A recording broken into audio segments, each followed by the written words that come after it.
The Inland Northwest Allegros, better known by the Larsens as the Tiffinators, were meeting up for one of our June outings at the Riverbend RV Park near Twisp, Washington.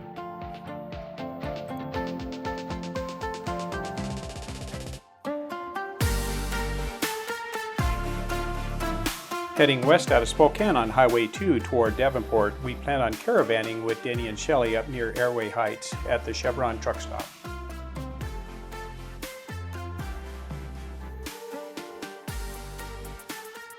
Yep, there they go. And here we go.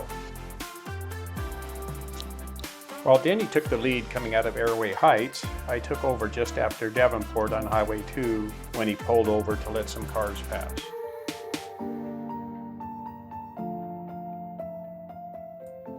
Coming into Grand Coulee, Denny wanted to take the lead back so he could show us the turnoff for our planned lunch stop at Cram Point Vista.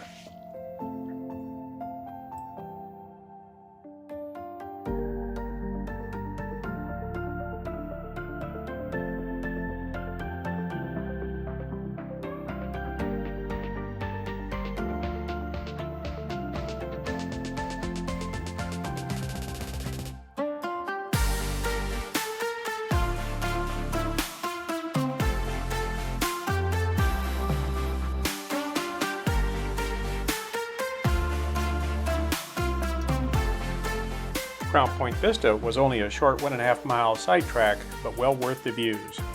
Thanks, Denny.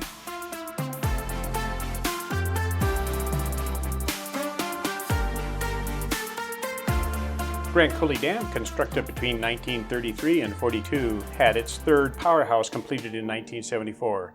You can see it over there on the left. My brother and I made it for its dedication. This upgrade made Grand Coulee the largest power producer in the United States at 6,800 megawatts.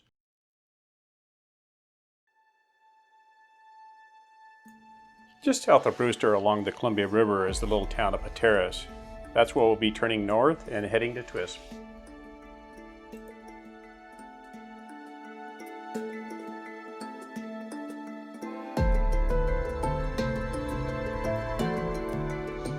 This Highway 153 to Twisp takes us right to the North Cascades Scenic Byway Loop. Just a beautiful area.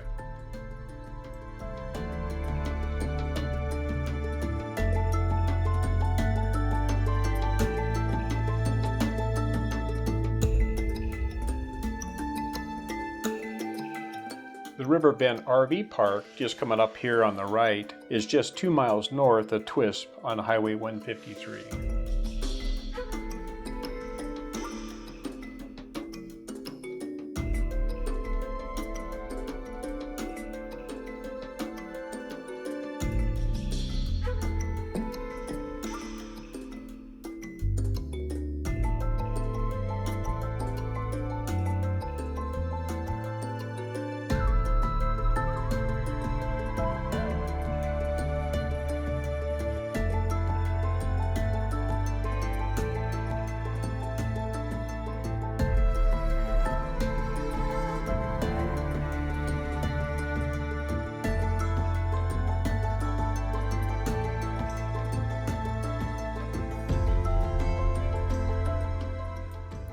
Riverbend RV Park is open from March 1st through November 30th.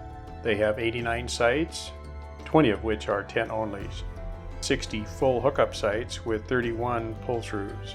They accept big rigs and have an 80-foot max RV length. Sites have fire pits and picnic tables.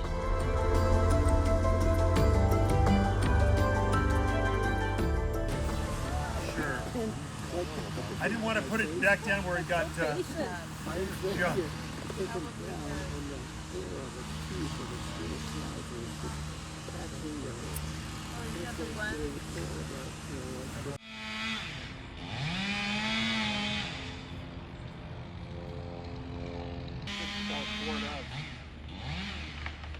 Here it comes.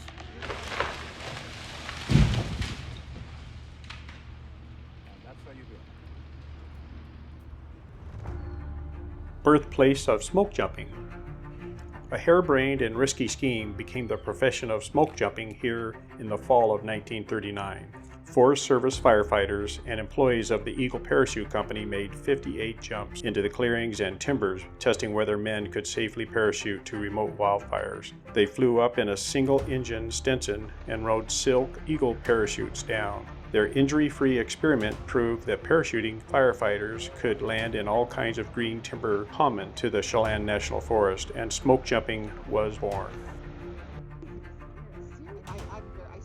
And the smoke jumper plane is coming in for landing right now. And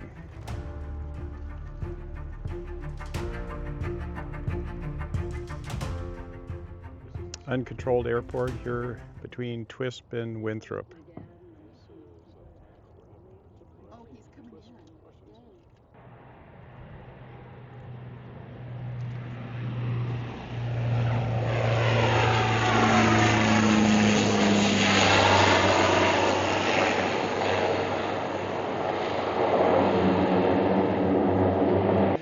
You never know if it's women or men. See, it's kind of Okay, I think great. it'd be all right for you. When it comes out. No, I think it'll be all right. It's a pretty fix. Really appreciate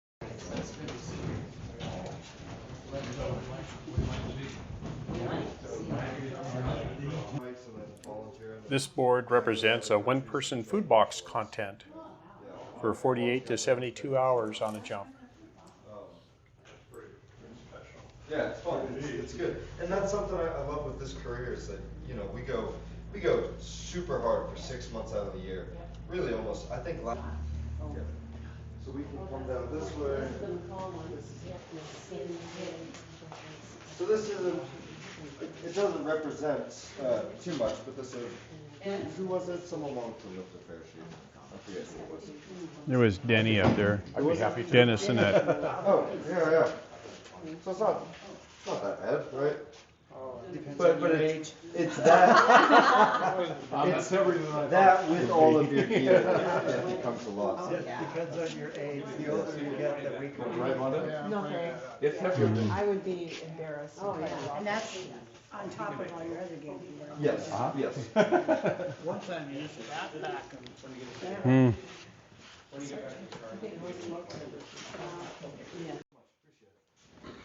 So for us, this is what we call, this is our jump list, and at the beginning of the season, we all put our names in a bucket, and we blindly pick out for the jump list. So it's kind of a cool thing of jumping. It's obviously we have hierarchy, we have squad bosses, we have captains, we have the top, which is our base manager, but everything is fair in terms of opportunity for assignments.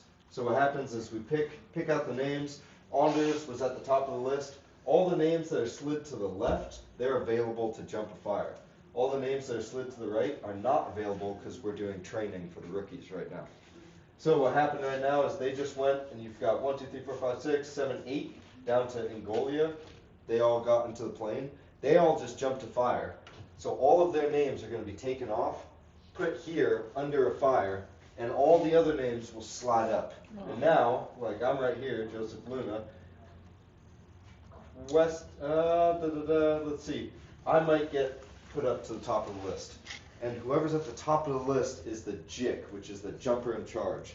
So it doesn't matter what your qualification is, that is your fire. If you are the first one out the door, it's your fire. Now, if you're not qualified for that size of a fire, you'll pass it off to someone more qualified. But it gives everyone equal opportunity to have a trainee assignment. Sorry, you have pre-jump at 13:45. 13:45, copy. Thank you. Real quick, I will show y'all upstairs. This is so cool. Francis Lufkin and Glenn Smith made the first fire jumps here in the Pacific Northwest region just west of here on August 10th, 1940, just 1 year after they proved it could be done. So this, and I'm sorry because I got to get ready to actually jump the fire. So this is where we manufacture all of our stuff. You see all these jackets and the harnesses behind, and once rookie train is done, this is only about a third of our sewing machines. Up in the mess hall, we've set up a big loop, and everyone gets ready, and yeah, it's pretty cool. But just wanted to show. We cut all the You fabric. cut it off. Yep. Bless your hearts. Yeah, it's cool. First time I come to a jump base, you see all these like gnarly firefighters, and they're all behind sewing machines. It's definitely a beautiful part of this job is that the gear you wear was built by smoke jumpers, and you're wearing that lineage. It's fun. So that every base does their own. Apron. Yep. I'll show you all the plane real quick, and then I gotta go. Okay. Want to hang out a little bit? You know, I know it's super hot if you find a spot in the shade, but It depends on the load. So our plane, usually we roll with 8 jumpers. So 8 jumpers and then cargo form for 72 hours. So they won't need a resupply for 72 hours. So now where's this jump then? Where will it be? So they don't have anything ordered outstanding. We also have rookie training going on. So we got 3 rookies. So we'll be doing pre-jump briefing, and after that they're going to have to do a recon of the forest. Okay. So we'll kick one guy, old guy will lead them, and then the 3 rooks will come out, and it'll be a jump spot right up this way. Okay. It'll be jump number 24 for them. So And how many do they have to do? they just got to hit all the elements. Okay. So they're getting close. Probably Monday or Tuesday they're looking at graduate. Oh, fun. Oh. And then that plane will continue on and doing a recon of the forest. And there'll be 4 more smoke jumpers on board. Sorry, this military. For sure. Do you have Sometimes you time bring 'em, to sometimes you show us don't. the cargo area? Y'all haven't seen the cargo area yet? Yeah, we can come over there. All right. Do you have a military background? I do. Yes, sir. It was the yes, sir, that was the yes. Well, I'm Southern too. Mom would jump out and grab a hold of me. Our nephew went there. No, you're fine. Good? Okay. Yeah. So this is the warehouse. You can see cargo. You see Nick right now. He's doing QBs. So he's throwing a bra on, and then he'll have a cargo loop, and he's putting a parachute on. So that gets ticked out of the plane after the jumpers leave the plane. So what is QVs? What's that, ma'am? What's in there? Water. Just water? Yes, ma'am. Yes, ma'am. That's your water. So should have enough water to last you 72 hours without. You can see cargo chutes hanging right there. And that's what's packed in that red container right there. So that's what that looks like. Yeah. Do these chutes have the same criteria as the ones that drop people? I mean, checking wise and all that? No, ma'am, much less so. So there's a saying, you know, as long as the hole is smaller than what you can throw a cat through, the chute's okay. When in doubt, you're like, man, could a cat get through that or not? But if we don't catch it early, you know, we don't want to just waste 8 guys on it for something we're not going to catch mostly. Yes, ma'am. So this is the plane right now. I'm not sure if they're going to cargo it now or later, but we can take a quick peek. Yeah. For standard ops go, we'll just throw 8 on there. And so the pilot's doing his load calculations and he's looking at the heat. So as the heat increases, we may have to pull somebody off and just have a 9-man load. So. This is a Costa 212. I think they make it in Spain. Yes, sir. Really? Yeah. The military uses it. I've jumped out of them in the military, but we were going off the tail ramp. So we use the side door here. And I'm sure you talked about the exits in there, but drop in the door and then we See exit that? out the door. That tail ramp the military uses. No, ma'am, not backwards. Just sitting in the door. Yes, So ma'am. do you use the tail ramp at all? Just the military says. We can use a tail ramp to throw cargo. So when we jump, it's kind of a different application than almost anyone else who jumps because we're rough terrain jumpers. So we're jumping much smaller spots. And so it's the spotter determining where the release point's at for the jumpers. And he's got to be a lot more accurate. In the military, you know, usually for paratroopers or things of that nature, you're jumping airfields because that's what you're looking at taking over. So there are much larger spots and much bigger jump spots. So the chances of, you know, having a bad release point is much less. If that makes sense. You bet. Absolutely. Yeah, in the military they give you the green light to go out the door and then you just turn and face them in the wind or out of the So when you come over the landing spot, how many jumpers will jump at one time? So it depends on how big the spot is. Okay. So if it's a super, super small spot, we might send 1 jumper. We might do one-man sticks. That's pretty rare. Usually we throw 2 guys at a time. So then you make another pass and 2 more will go. Yes, sir. Yes, sir. And usually we wait for that first stick to get to the ground, and we'll have them radio up and be like, winds where it's briefed, or maybe there's an upwind here, or the ground winds are lining up, or whatever it might be. They'll give their feedback. That makes sense. Yes, sir. Yeah. 135 smacking that. Yeah. No, it's, what's that say, record year 1979? Till they get the cargo loaded up, and then they're going to have a training jump heading out. So.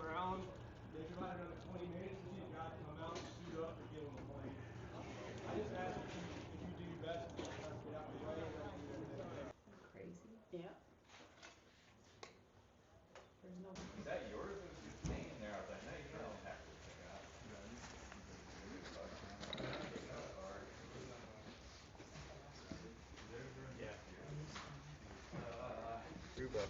We're in last keeper. Drug release handle.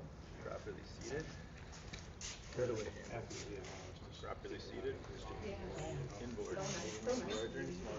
Yesterday. Softly through small. Grommet through. Staple through softly. Stiff. You know, yeah. Large ring, small ring, medium ring. Softly through small ring. Through grommet. Cable through softly. Very nervous in the fire issue. The last 2 years, they had a new protocol out to check. And sometimes it took them a couple hours. And then they would radio back and say, well, here's what we need. The last 2 years, they've sent a plane immediately. Good condition. Your weak link. Drop water, Good drop condition. retardant Clip. on Functional. Every now and then. got on top of it, and then they could give us Isaac on what the size was and what resources we needed. And we had so much better success at putting things out early and not having. It is, it's a smart way to do it.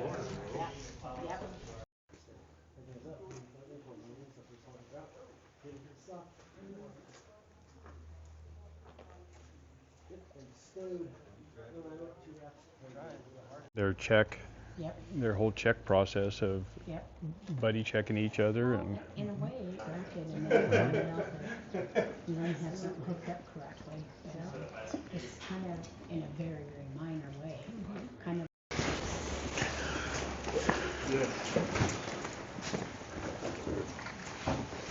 Alright, first stop today is out to Tinder. Exercise objectives: demonstrate good aircraft procedures, jump count, opening checks. Develop a good jump plan with your jump partner. Identify set-up point, alleyways, and hazards. Work on accuracy, but don't let it take precedence over airspace awareness or safe landing. Get to your setup at appropriate height. Utilize alleyways. Half-rake flare or stage flare into the winds. 3,000-foot AGL, 2-person sticks. Secondary checks must be confirmed by a smoke jumper. 50-foot limit on stable flying canopy. Let's see some hip drills.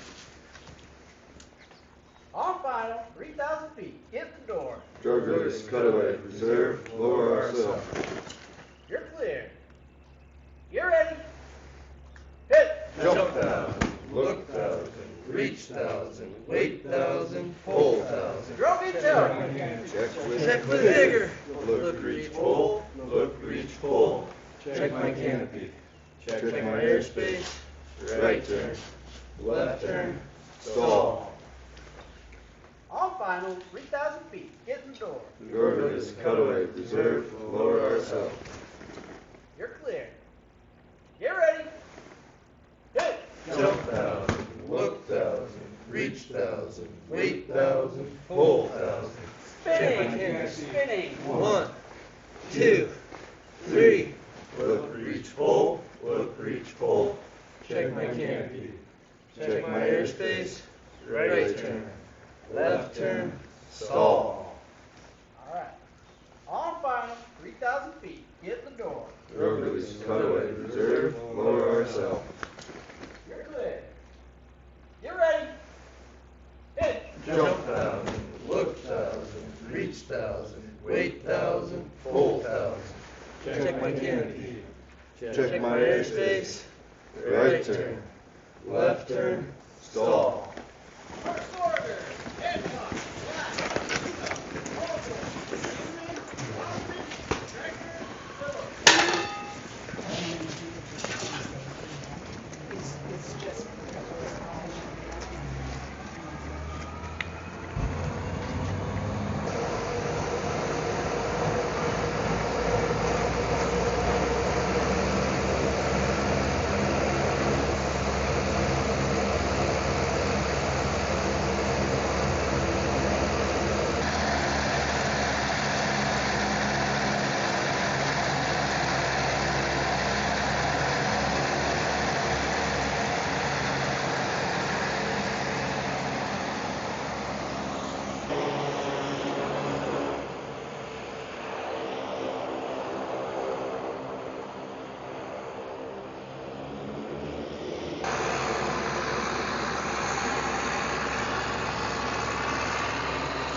The Tiffinators went out on Sunday night, Father's Day, for dinner. We went to a Mexican eatery named El Valle restaurant in Twisp. Island Park. People, Okay, but we drove into Yellowstone. We've been there 3 times. It's like, there are a lot of ones. And a lot of more daughters. Actually, I do. She's They're the ones who kept in touch and saw people slip off the. That's not my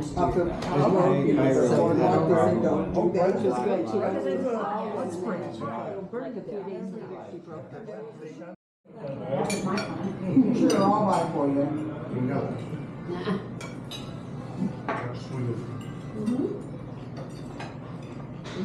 The North Cascades Highway opened in 1972 and was made a National Scenic Highway in 1984.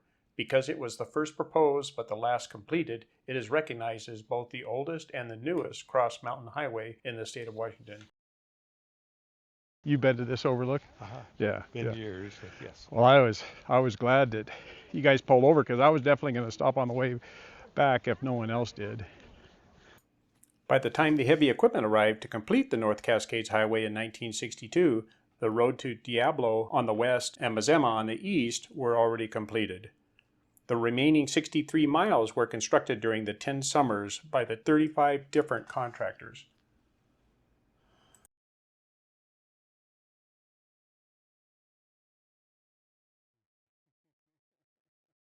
How'd you get her over here? I figure he might as well throw me off before the ship. I'll walk on the outside of you.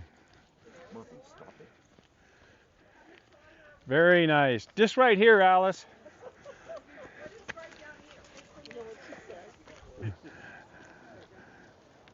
Very nice, Alice. She's doing good. You know, if I don't look down, I'm okay.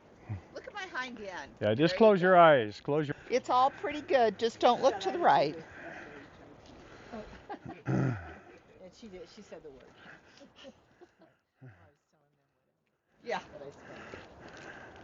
Are you okay, honey? As long as there's a rail. Exactly. I didn't want to come out here if there wasn't a rail. It's the metal rail. Yeah. We'll do it. I trust. The toughest section to build was through Washington Pass, where an entire roadside cliff was created in a single dynamite blast, and the bulldozers hooked end to end were used to clear the debris.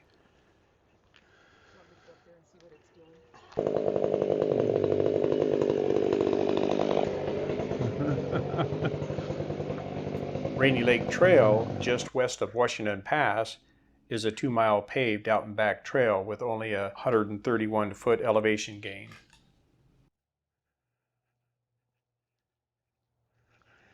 Very nice. Nice day. I thought we were going to get rained on.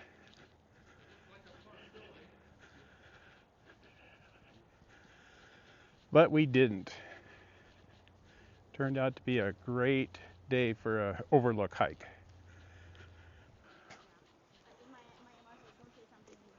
Don't say something nice. Hi, girls. Hey, hi.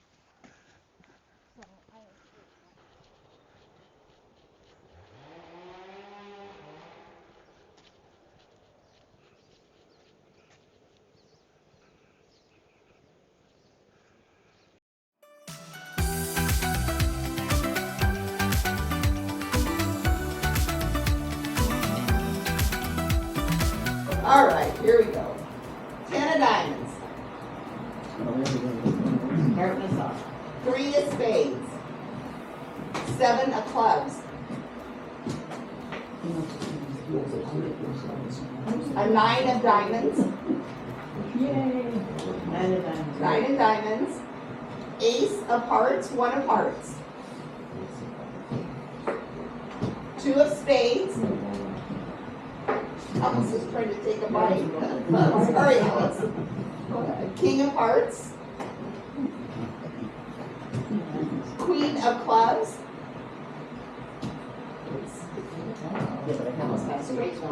Four of spades. Oh. Ace of diamonds. King of diamonds. Miss Becky. Good job. Becky! Oh. Becky, Just not back there. Something about that sheet. It's like a razor. You guys want me to get the ice cream out? No. Will it draw mosquitoes? Cheaters, I bet. You'd know. Readers, I'm sorry. Readers. Oh, I don't know.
Ed and Becky planned to caravan most of the way home with Russ and Diane.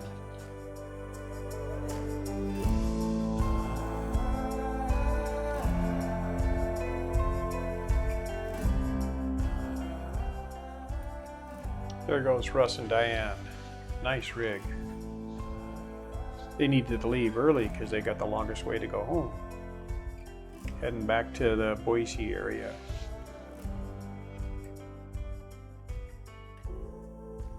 And here comes Ed and Becky.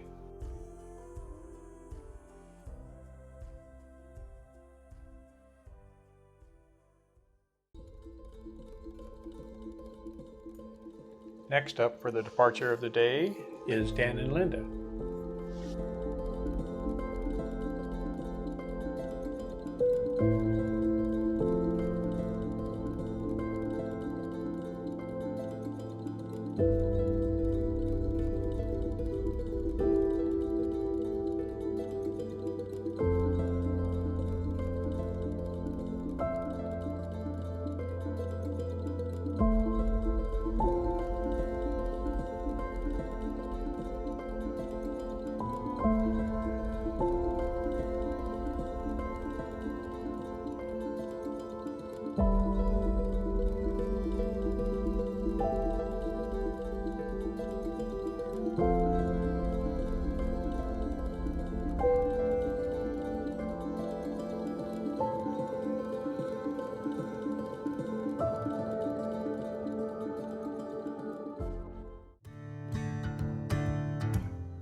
Here we go. The Larsens planned on following Danny and Shelley back home to the Spokane Valley.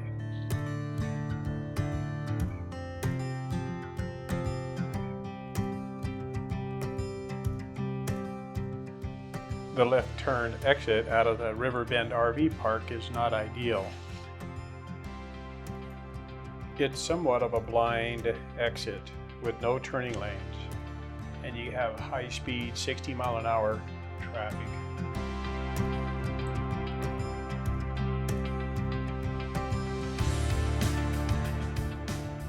The morning drive down the Columbia River was just gorgeous.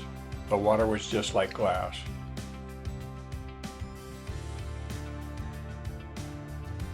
Just up and over this hill straight ahead lies the town of Chelan.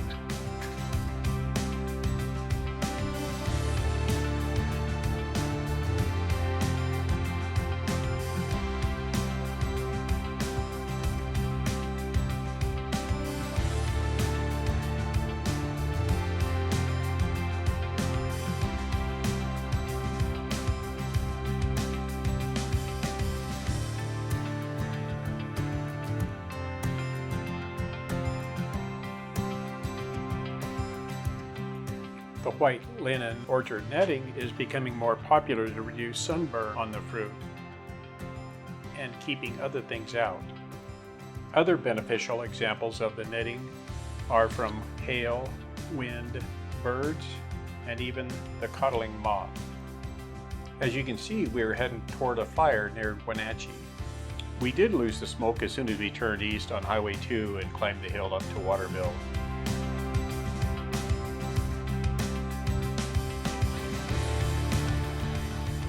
Just past the town of Douglas, you drop down the grade to the Moses Coulee.